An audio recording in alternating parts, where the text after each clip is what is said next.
Welcome back, my poets, and if you are a longtime viewer of this channel, welcome back to the bathroom with Abby having things taped on the walls. These have nothing to do with today's video.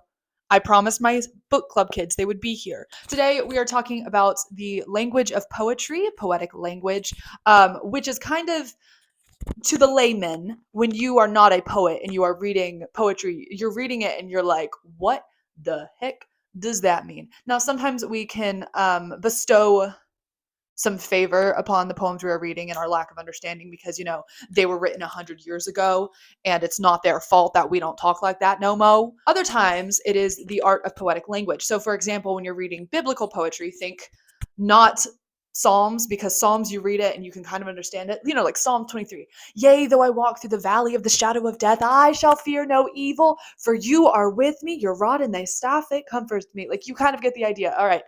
Valley, low place, got it. All right, when I'm feeling low. Shadow and death, not good things. Dark times, got it. I don't fear evil because I have a partner with me, God. And his rod and staff protect me. All right, I've seen some ninja movies. A staff can beat somebody up. I say I've seen ninja movies. It's Ninja Turtle movies. Let's be so for real. We can interpret things like that. When you get to something like the book of Song of Solomon or Song of Songs, depending on your Bible translation, that's when we kind of get like, what is this man on about? By the way, this is not promo of any kind. This is just me being a fan. There is a book called The Mingling of Souls, and it is basically just a breakdown of the Song of Solomon and saying, hey, there's actually a plot going here. I know you think it's abstract and it's just this abstract concept, but like there is a plot. And that's really fun for me. You might be like, Abby, wow, you went full Christian girl this video. You're talking about so many Bible things. Yeah, get ready for more. Today we're looking at lyrics from Hillsong. Yeah, she's that kind of pastor's kid. Also, I Googled 2 different Hillsong songs for this video, and Google automatically put one in light mode and the other one in dark mode. And I don't know what that's about. So I'm going to read some Hillsong lyrics and then we're going to break them down. We're going to skip the choruses for the most part because those are the ones where you're kind of like, got it. I understand what's happening. It's the verses where you're more like, what is happening? This one is Touch the Sky by Hillsong United. These are both Hillsong United. I think these are both on the same album. So it says, what fortune lies beyond the stars? Those dazzling heights, too vast to climb. I got so high to fall so far, but I found heaven as love swept low. So what fortune lies beyond the stars? All right, fortune. What do we think of fortune? I hope you answered out loud because I paused for way too long. When I think fortune, I either think like treasure chest with a little pile of gold, or I think like the Scrooge McDuck big pile of gold, and there's no in between. So fortune, riches, what fortune lies beyond the skies, or beyond the stars. Sorry, I misspoke again. I tend to do that sometimes, I just like being flawed so that y'all don't think I'm perfect. What fortune lies beyond the stars? All right, what is beyond the stars? Now you might be like, Abby, I don't know what's beyond the stars. The spaceships haven't gotten that far. But think about it this way. Earth, down there somewhere is hell, Hades. And then about here we have the stars in the sky. And then up here is heaven. Now that's not me being like, that's how the world works, kids. It's exactly like that. It is a bean dip with those 4 layers. No, that is not what I'm saying. But you can think of it that way. What would be past the stars? What is outside of human reach completely? Heaven. What fortune lies beyond the stars? Okay, we're thinking about heaven. Okay, those dazzling heights too vast to climb. All right, so we have tried with space exploration, and this is not me knocking NASA. I like NASA. I think you're chill. I have a space sticker on the back of my computer. Space sticker. But we cannot climb the stars. We're not going to get to the ends of everything. That's not going to happen. There's not an end that we can find. And you can't really climb the galaxy like that. And even if we could climb all the way up, let's say, okay, Earth, we get all the way through the stars, we're not going to get to heaven. There would be a barrier.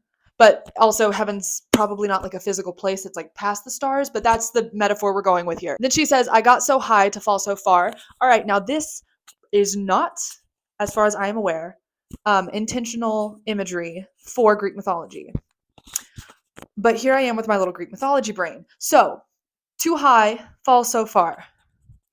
Almost like somebody who flew too close to the sun, and then his wax wings melted and he fell into the ocean. Shout out Chris Zema for referencing in one verse both the Tower of Babel and then the Icarus story. Legend, icon, stream, Manna, the album, not the song. You can stream the song because it's on the album, but stream the album. Can you tell I'm not scripted today? I like not being scripted. It's more fun for everyone. I found heaven as love swept low. Okay, this is one of my favorite songs for the lyrical reasons. So she's saying, I got all the way, like I did the best I could, but even from the top, it just makes it more that you have to fall when you eventually fall, because we're not going to just be at the top forever. But at that lowest, heaven came down to meet her. She found heaven when she was at her lowest because love swept low. So again, when we were at our worst, and this is me going to get preachy a little bit. I know this is a poetry video. Stick with me, please. When we were at our worst, when we were at our lowest moment, God came through and said, yeah, I see the mess. I see the failure. I see the sin and the error and what the world would say is irredeemable of a person, and I choose to die anyways. That is the love that is sweeping low. And speaking of that love, we get to verse 2. What treasure waits within your scars? This gift of freedom gold can't buy. I bought the world and sold my heart. You traded heaven to have me again. So this is more cross imagery without having to say, on that tree, Jesus died. He died for me. And he cried, oh, I don't know how that song would go. I'm making it up. What treasure waits within your scars? All right. What is within the scars? So the scars is because the wound was open and there was blood. So behind the scars is that blood again. That is the treasure that redeemed us, that covered the gap. There's a whole, if you are watching this and you do not know the Christian thoughts of like the redemptive blood of Jesus and stuff, I can make a video on that. I understand it. I would love to share that. That's just not what this video is. But please leave a comment, like anything. We will get there. Okay, that gift of freedom gold can't buy. Again, the blood of Christ is something that other people can't buy. You might be like, Abby, well, other people have blood. Yeah, but other people aren't the Son of God, and they didn't live a sinless life. So literally, this is something we could never pay for because it never happened again and will never happen again. It hadn't happened before. It's a big deal. And then I bought the world and sold my heart. So our heart does not physically mean the one in our chest. It means our intentions, our motives, our wants, our desires. That is what heart means. So she says, I bought the world. I chose everything the world had to offer and made that where my desires were. But God, through Jesus, traded heaven. So he left heaven to come down to earth and die to get me back and to bring me back to him and to fix that desire within me. One of my favorite parts, and this is in the chorus, is she says, upward falling, spirit soaring, I touch the sky when my knees hit the ground. Beautiful imagery and very confusing. You're like, okay, so you're on the ground, your arms all the way up and you somehow reach the sky? Taya, girl, how long are your arms? Taya's the singer of the song, by the way. I'm just name dropping here, like y'all know who I'm talking about. So upward falling. This makes me think this line that they said for the animation department of the Into the Spider-Verse movie, where he's going and he's falling, but the shot is reversed, so it looks like he's rising and soaring. That's the imagery that I get.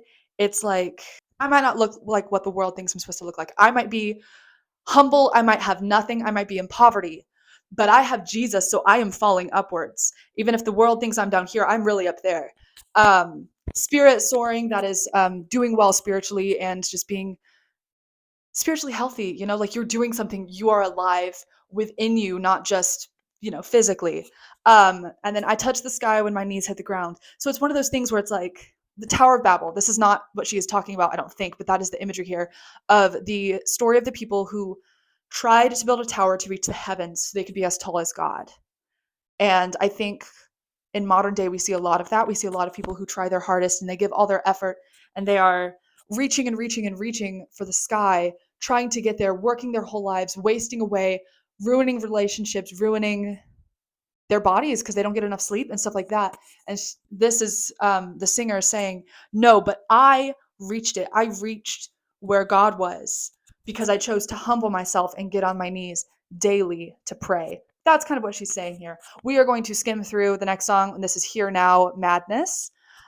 This one is another one where it kind of feels like Song of Songs, where you're like, what are you saying? What do you mean? Now, it's not as confusing because Song of Songs is like, your hair is like a bird, my love. And you're like, dude, what? In the modern day, that makes no sense. Did it make sense back then? What are you talking about, Solomon? It says, skies spin their dance within your breath. Time runs its race within your hands. and my mind runs wild to comprehend what no mind on earth could understand. So that is, again, the verses are going to be the most abstract, and then you get to the pre-chorus and chorus, and it kind of starts to make more sense. It's like, okay, well, this is about God. Your ways are higher, your thoughts are wilder. Love came like madness. And we're going to get to this next line, so I'm going to leave that there. Okay, skies spin their dance within your breath. So your here is capitalized. Good job, Google. Whenever you see this in Bible or Bible-related things, that is because we are not talking forward at the person. We are looking up and talking to God. I'm an ASL person, so focus and all of that is really important to me. I have a whole sermon on it, and now I get to tag that in this video. Woo! So saying skies spin their dance within your breath, it means like even the heavens, like we think of the heavens, the skies, not like physical heaven, but like the skies, the heavens above, as like this big thing. And it's like, yeah, but that's just God's breath. That is here one moment and it'll fade away the next. Hevel, utterly hevel, meaningless, vanity, vapor. That is what it is saying. I just read the book of Ecclesiastes, can you tell? Time runs its race within your hand. So again, we think of time as like this big thing that we are powerless against and that controls so much and is just this unstoppable force, yet God has it here in the palm of his hand. And one day, gone. Wild to think about. And next line is saying that exactly. My mind runs wild to comprehend. And it's like, I can think and think and think on this for days, and I might not ever be able to fully understand that concept. And that's what she says, what no mind on earth could understand. So this is ununderstandable, yet a fragment of it has been handed to us to understand. Now, in the pre-chorus, she says, poured out in blood-washed romance. I'm just going to take a minute and pause for the level of poetry of that line. I love that line. That's one of my favorite lines. Like, I would get that tattooed on my body if I wasn't afraid of needles, and also would it want a tattoo anyways, because countless reasons. Personally, I'm not like against tattoos. That's just me. I don't want that. Poured out in blood-washed romance. So when we think of romance, we think of like, oh, happy little hearts, Valentine's, cupids, flowers, chocolates, holding hands, romance. Romance is a sacrifice. Love is a sacrifice. It is choosing to put someone else's needs before your own. It is not purely a romantic thing, and that is a whole other can of worms for a whole other video, I guess. But what it is saying here, blood-washed romance, that God so loved the world that he sent his only son to die on our behalf. And it's not like you're sentenced to die. Jesus chose to die. Blood-washed romance. He chose to pour out his blood because he knew that was the only thing that would save us from ourselves and from the ways of the world. And I could start preaching, but this is a poetry video. It says, faith makes a fool of what makes sense, but grace found my heart where logic ends. When justice called for all my debts, the friend of sinners came instead. Faith makes a fool of what makes sense. Think of it like this way. There's a chair. You look at that chair. If you have never sat in that chair before, would it hold you up? If you said yes, that's faith. You've never sat in that chair before. You don't know that the chair is going to hold you up. Oh, well, it looks sturdy. It could be cardboard. I could have painted it to hyper realistic. That chair could be cake. Is it real or is it cake? It's cake. But faith from you says that chair will make me stand, or make me able to sit and not fall to the ground is what I meant. Grace found my heart where logic ends. So again, it's all of this idea of in the world, we think, oh, if I do enough good, I'm a good person and I deserve.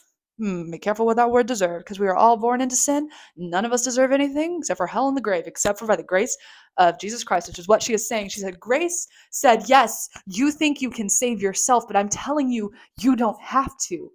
I've already paved the way to save you. When justice called for all my debts, because again, hey, we've done some bad things and sin is deserving of death, and justice, according to the world and the ways of the world and even the thoughts of the enemy, is sitting here going, oh, you've sinned, you're gonna die. The friend of sinners, Jesus, again, who came, lived on earth, died on the cross, that is irrefutable in my head, said, no, I'm gonna save that person.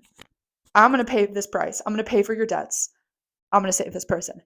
Anyways, those are some examples of the beauty of the language of poetry. Again, if you would like any further deliberation, I'm thinking of doing Poetry 201, where I go a little bit deeper. Maybe I will do a Song of Solomon video talking about, hey, here's the plot of Song of Solomon. If you read the Song of Solomon, it really reads as two young lovers who are just like, I love you. We're together. Oh my gosh, I lost you. Where did you go? Oh my goodness, we're together again. Where did you go? I lost you. Like it feels like abstract even in the plot, and it's not abstract in the plot, which is wild to me. Anyways, if you want a video on that, I would love to do that video. If there is anything I talked about or touched on that you want a video from, I'm trying to do more Bible related videos, so please someone leave a comment and give me a topic to do. But yeah, that is it for this video. The prompt today is to write something in a very poetic language. We have talked about this with the video amplifying sentences, which will be tagged up there. So with songs like these, I touched on it, I vaguely referenced, the verses are very big-minded. Like you can see, okay, that's what that's saying. Got it. But it's not gonna, like, you can just sit there and be like, but fortune lies beyond the stars. Wait, what the heck does that mean? But then you get to the verses and it's like, I think I get more what we're talking about now. With poems, typically that's not the case. So my goal for you in prompting you is to tell you, okay, let's think of something. For me, it might be my faith. For you, it might be the way you like baseball. Talk about it abstractly. Talk about it in a way that requires some digging into the text to understand. That might require a knowledge of something. So if you're writing about baseball, it might require your reader to know something about baseball. For me, it might require some biblical knowledge to write a poem about the faith or about Jesus with allusions and other things that we have talked about in this series. Speaking of this series, you want to watch more? They're over here. You want to subscribe? They're over here. You want to see why these are on my wall? There's a video tagged up there. That is the end of this video. You can join me again next week and probably over the summer for Poetry 201. We will see when I schedule that.